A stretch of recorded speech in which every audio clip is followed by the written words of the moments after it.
Olá, tudo bem, gente?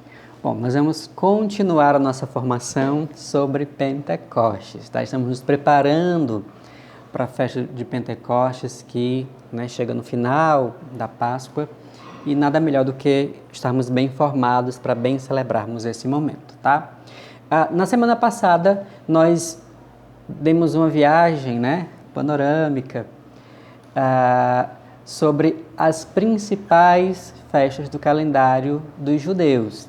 Por que isso? Porque vem de lá a origem da nossa festa, tanto da Páscoa quanto de Pentecostes. E aí nós entendemos que Páscoa e Pentecostes estão dentro de uma grande narrativa, tá? Porque os judeus seguem isso, eles têm uma forma de perceber uma linha contínua entre as suas celebrações, tá? E aí hoje, de forma mais específica, nós vamos adentrar, vamos fazer um corte para perceber como nessa linha Páscoa e Pentecostes estão relacionados. Por que a gente celebra Pentecostes no final da Páscoa? Isso é uma instituição divina, como a gente viu semana passada, mas a gente vai aprofundar alguns elementos que fazem parte dessa composição. De início, a gente precisa entender que elas fazem parte de uma linha temporal, tá? Tanto Páscoa quanto Pentecostes e também a chamada Festa dos Tabernáculos, elas são celebradas na primavera, tá bom? Então, primeira pista a gente já tem aí, são festas celebradas no mesmo período do ano, dentro da mesma estação do ano, tá bom? Rememorando ainda, nós vimos que Páscoa significa Pessar, tá? Que significa passagem, tá bom? E onde é que a gente vê, esse nome aí? Abra sua Bíblia, espero que você esteja com ela, tá bom? Em Êxodo 12, versículo 21, tá? Diz o seguinte: Moisés convocou então todos os anciãos de Israel e disse-lhes: Procurai e tomai um cordeiro para vossas famílias e imolai o cordeiro pascal. Tomai um ramo de sopo, molhai-o no sangue que estiver na bacia e marcai com este sangue a viga e os 2 umbrais da porta. Ninguém de vós sairá da porta de sua casa até o amanhecer. O Senhor passará para ferir os egípcios, e ao ver o sangue sobre a viga e os 2 umbrais da porta, ele passará adiante daquela porta e não permitirá que o exterminador entre em vossas casas para vos ferir. Guardareis isto como preceito perene para vós e para vossos filhos. Quando tiverdes entrado na terra que o Senhor vos dará conforme prometeu, guardareis este rito, tá? Ou seja, esse nome, Pessar, recorda exatamente essa passagem. O anjo do Senhor passa pela casa dos israelitas sem feri-los, porque está marcada com o sangue do cordeiro e acaba ferindo só os primogênitos dos egípcios.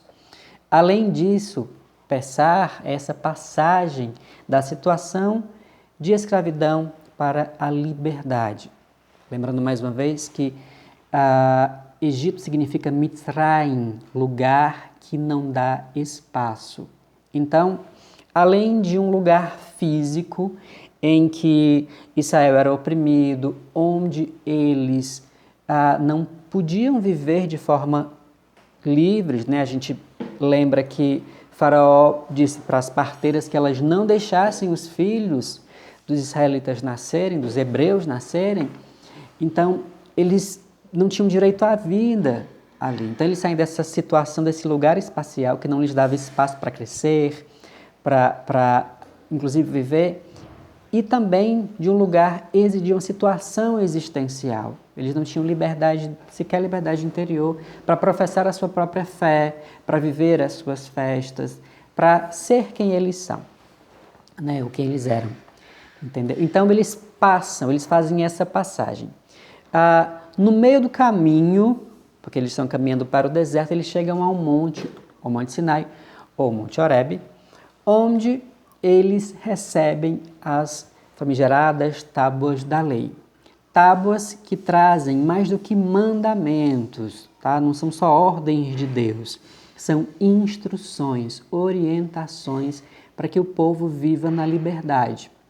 Por que é que Deus está dando liberdade e ao mesmo tempo dá uma lei para regrá-los, exatamente para que eles entendam o sentido pleno de liberdade.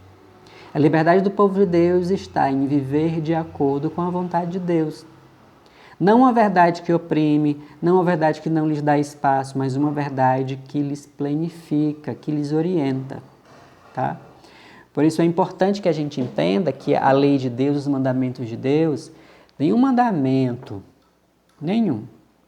ele está para nosso aprisionamento, mas para a liberdade.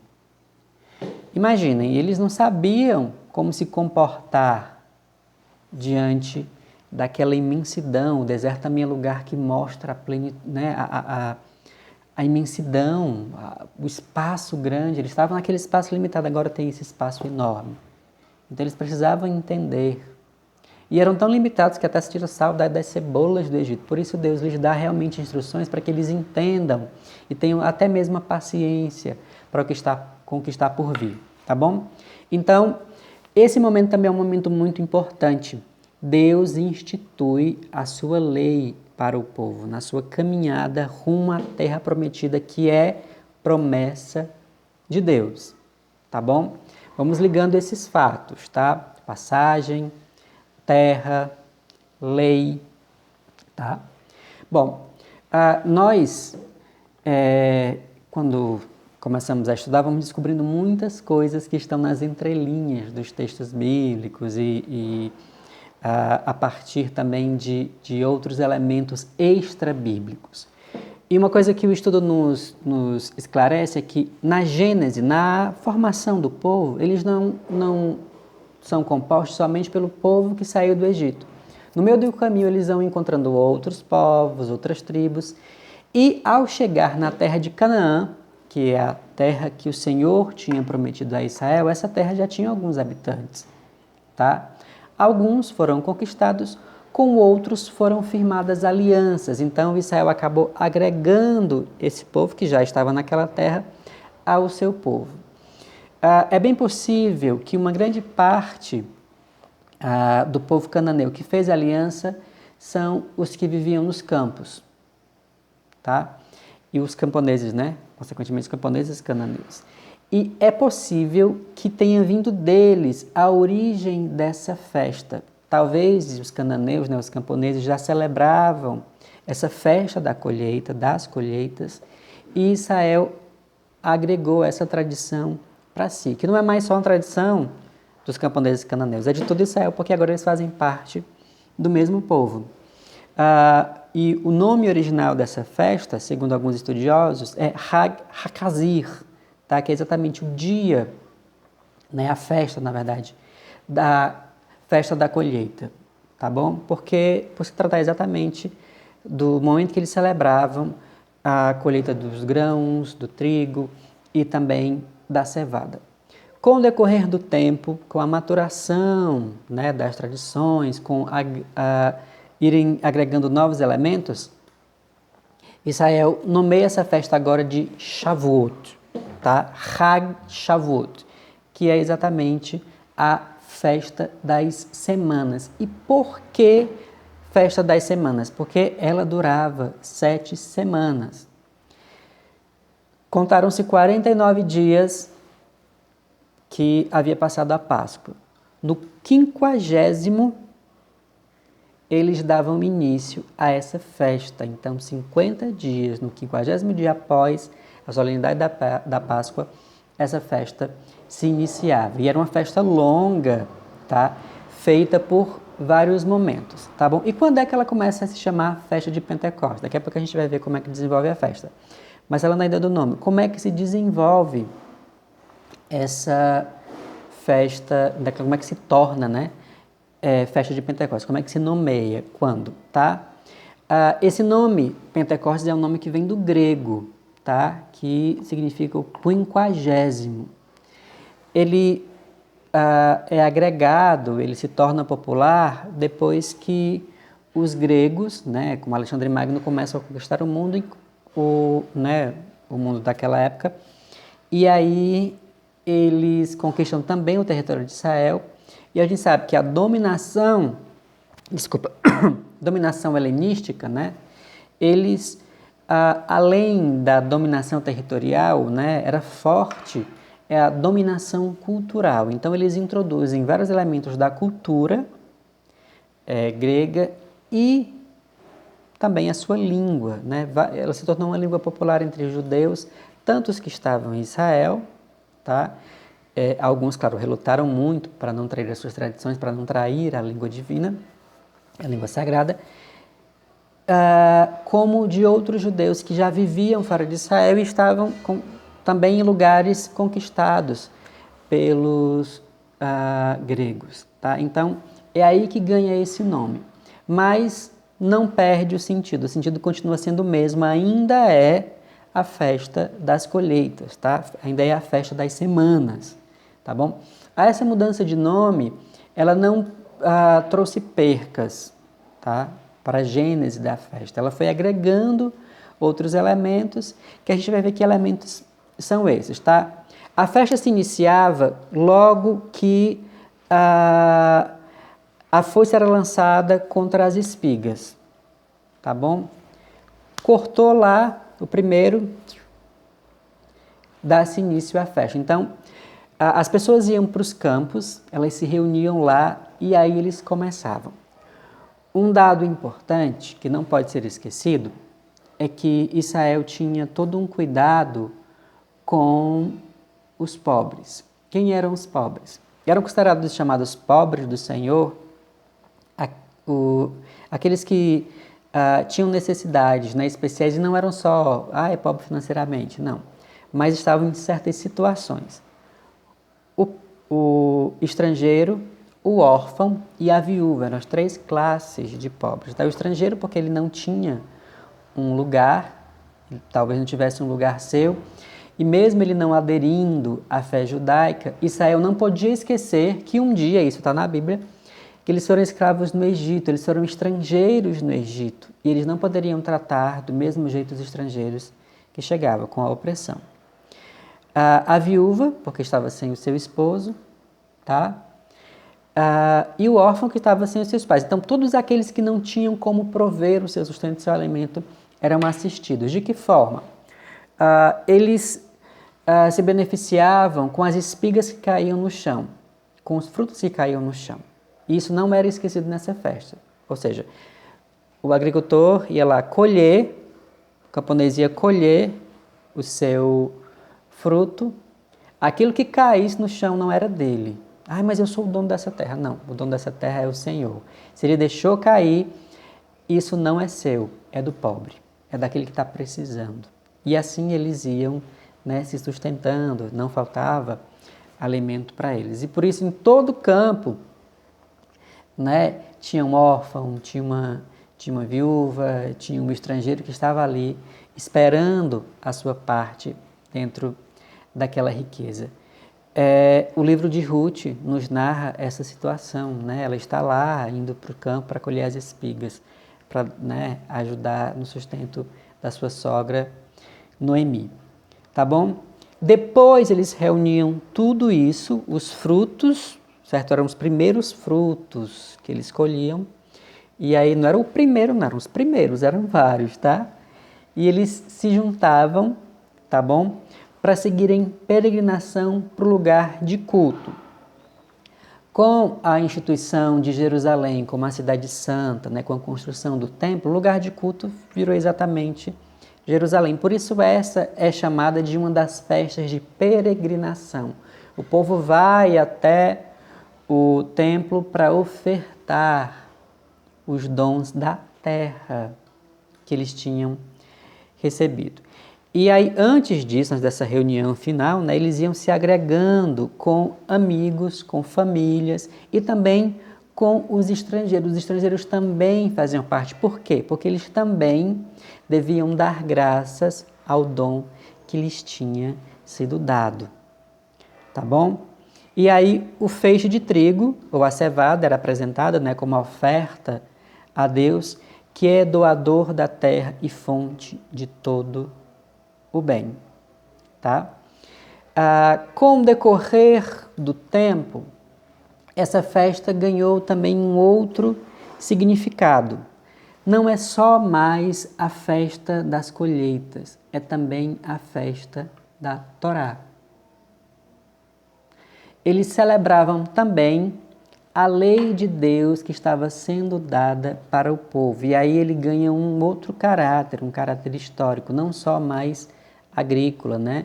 Mas agora um caráter histórico. Eles rememoravam, assim como a Páscoa rememorava a saída, agora Pentecostes rememorava a instituição da lei. Agora Israel celebrava também esse outro momento, tá? Por isso, essa festa era chamada de Santa Convocação, tá? Por quê? Porque eles, da mesma forma como Israel foi convocado para estar ali, diante do monte, onde Moisés recebeu de Deus as leis, da mesma forma eles tinham que estar diante de Deus para celebrar esse dom recebido.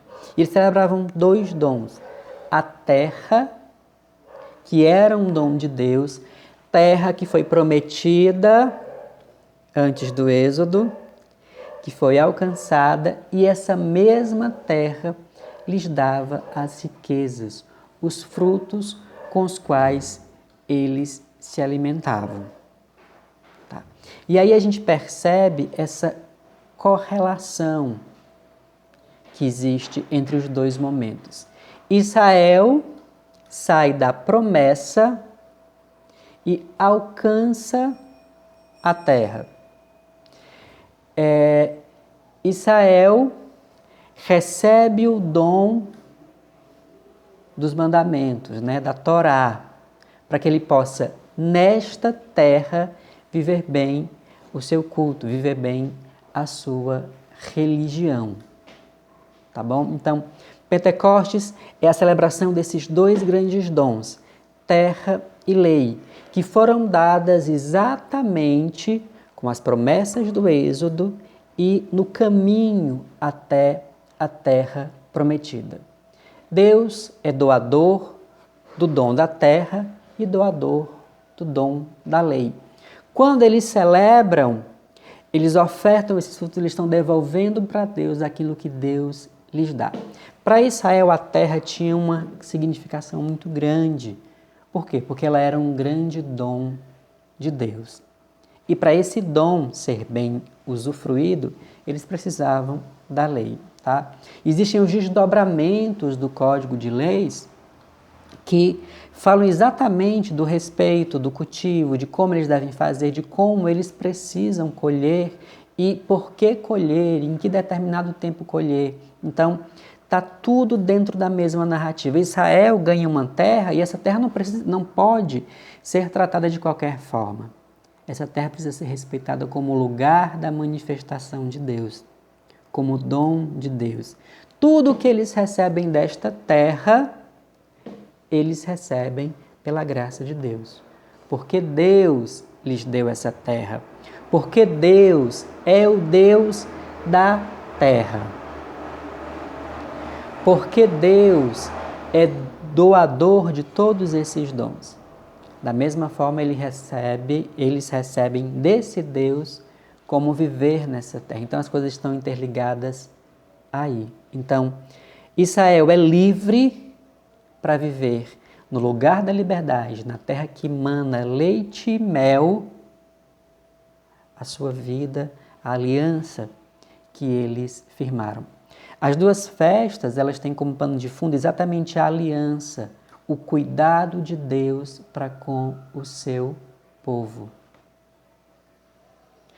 A aliança, ela é dada por iniciativa, ela é firmada por iniciativa de Deus, que quer cuidar, que quer amar, que quer dar aquilo que é fundamental e essencial para o seu povo.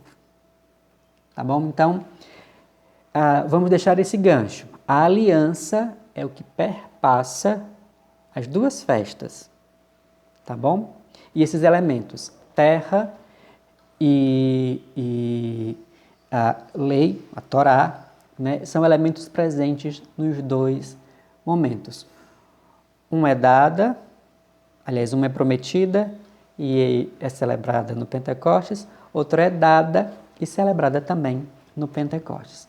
Semana que vem, nós vamos perceber onde é que o Espírito Santo, que nós cristãos celebramos, ele entra nessa festa, tá bom? Porque existe aí uma mudança de paradigma, tá? Nós não deixamos de celebrar o mesmo Pentecostes, mas enquanto cristãos, nós vamos dando novas características para essa festa, tá bom? Eu espero que essa formação lhes ajude, lhes seja de bom conteúdo e aí não esqueça de compartilhar, de curtir. Tem dúvida, comenta e a gente te ajuda respondendo, tá bom?